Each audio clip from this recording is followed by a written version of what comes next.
नमस्कार। Think tank पर आप सभी का स्वागत है। आए दिन हम देखते हैं कि मांगे उठती रहती हैं।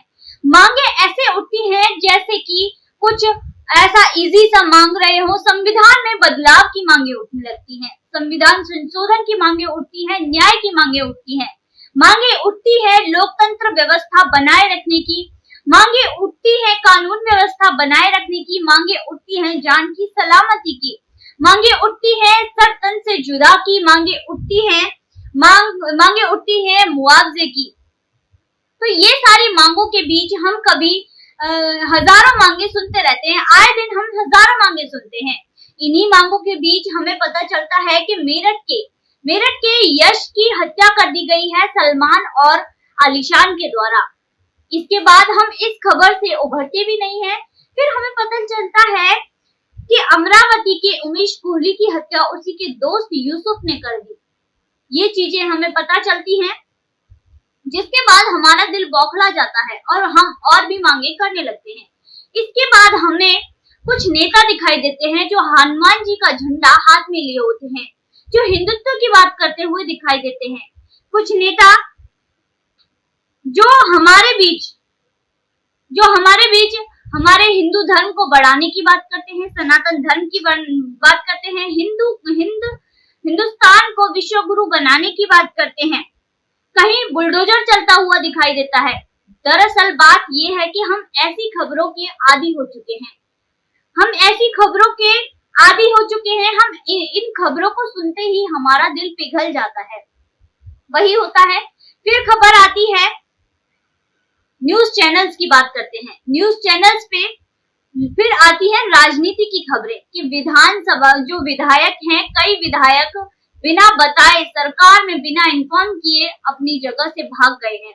रातों रात सरकार पलट दी जाती है। ऐसी बातें जो है सोशल मीडिया पर छा जाती है, न्यूज चैनल्स पर छा जाती है, पर ये हम भूल जाते हैं।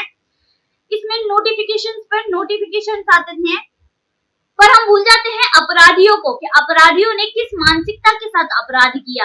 हम उन अपराधों को और अपराधियों को बिल्कुल भूल जाते हैं और सवाल खड़े कर देते हैं पार्टी के नेताओं के लिए। पार्टी के नेता शाम तक कितने रोए, क्या उन्होंने किया, इससे हम सवाल खड़े कर देते हैं। मजहबी करत हम भूलकर, जो लोग मजहबी जो कार्य करते हैं उनको भूलकर हम अपने शत्रु राजनीति में ही ढूंढने लगते हैं। हम राजनीति वालों में, नेताओं में ही अपने शत्रु ढूंढने लगते हैं कि ये सब किसका किया कराया है।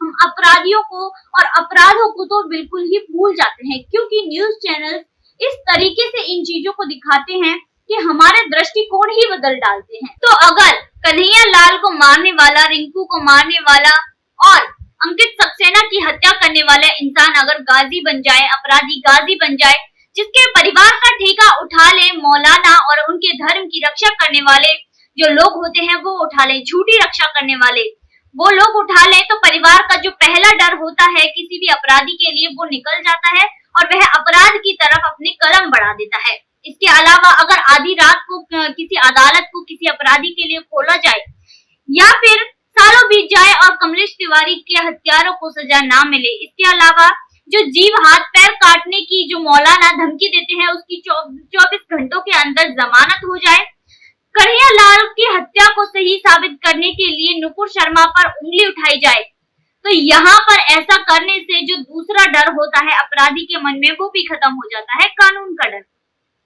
इसके अलावा आध्यात्मिकता का डर आता है। जो मजहबी किताबों में, जिन मजहबी किताबों में ये लिखा गया है कि काफिर को मारना सही है और जायज है, काफिर का कत्ल जायज है, ये किताबें आसमान से उतरी हैं।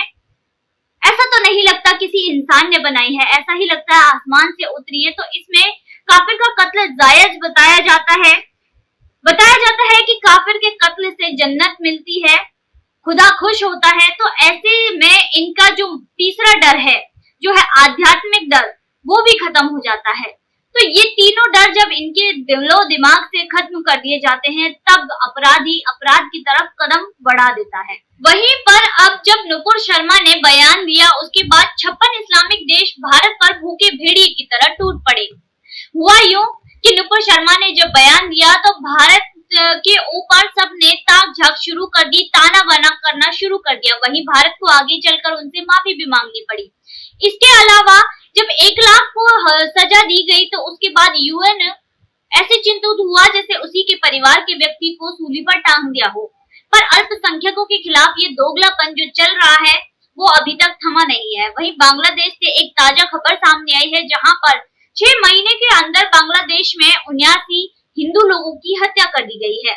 ये सिलसिला यही नहीं थमता, 5 से 7% अल्पसंख्यकों हिंदू अल्पसंख्यकों के खिलाफ या अल्पसंख्यकों पर वहां पर जो है दोगलापन चल रहा है और अत्याचार, खुला अत्याचार चल रहा है। 1 जनवरी से 30 जून तक इस्लामी जो लोग हैं उन्होंने 79 हिंदू लोगों की हत्या कर दी है। 6 महीने के अंदर 26 हिंदू महिलाओं के साथ बलात्कार के केस भी यहाँ पर सामने आए हैं।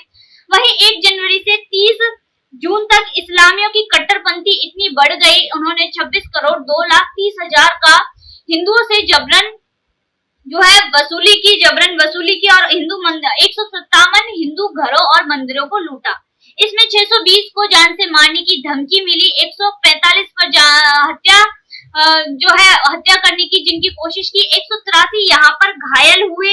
इसमें से 32 लोग लापता हो गए। एक रिपोर्ट के अनुसार 468 हिंदू घरों में तोड़फोड़ की गई और हिंदू घरों को लूटा गया। ये जो आंकड़े हैं ये खुद बांग्लादेश से सामने आते हैं। ये सिलसिला बस यही नहीं थमा, इसके बाद 343 लोगों को आग के हवाले कर दिया गया, 93 व्यापारियों पर हमला किया गया, 2159 एकड़ जमीन पर कब्जा कर लिया गया, 419 एकड़ पर जबरदस्ती कब्जा किया गया। इस प्रक्रिया में 17 हिंदुओं घरों पर कब्जा किया गया, 29 हिंदू बिजनेस पर कब्जा किया गया, 132 घरों को बेदखल कर दिया गया। पिछले 6 महीनों में हिंदुओं पर 501 संगठित हमलों के मामले सामने आ चुके हैं। 56 मंदिरों पर हमला किया गया। इसके अलावा मूर्तियों को तोड़ा गया, 219 मूर्तियों को तोड़ा गया और 50 मूर्तियों को यहाँ से चोरी कर लिया गया। 77 हिंदुओं को कट्टरपंथियों ने और इस्लामियों ने अपहरण कर लिया गया, जिसके द्वारा हिंदू समुदाय की 10 महिलाओं के साथ सामूहिक बलात्कार किया गया, 19 बलात्कार के प्रयास किए गए, 95 का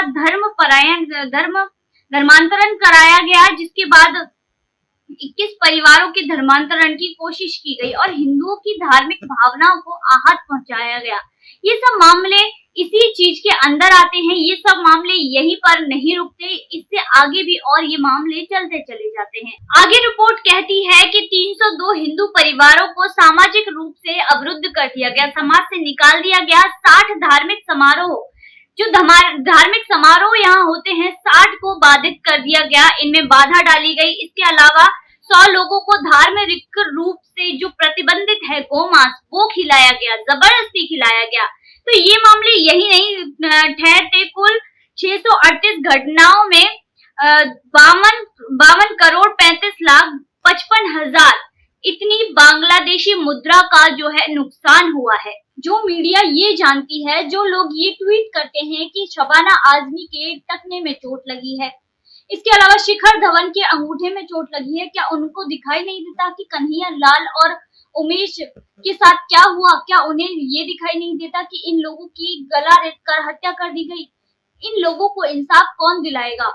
हमारे हिंदू धर्म की जब बुराई की जाती है तो हम लोग इसे इग्नोर कर देते हैं। माँ काली की फोटो की अवहेलना की जाती है, जिसमें माँ काली स्मोकिंग करती हुई दिखाई देती है। इसके अलावा जो पीके फिल्म बनी उसमें भगवान शंकर का भी अपमान किया गया, जिस याचिका को खारिज कर दिया गया।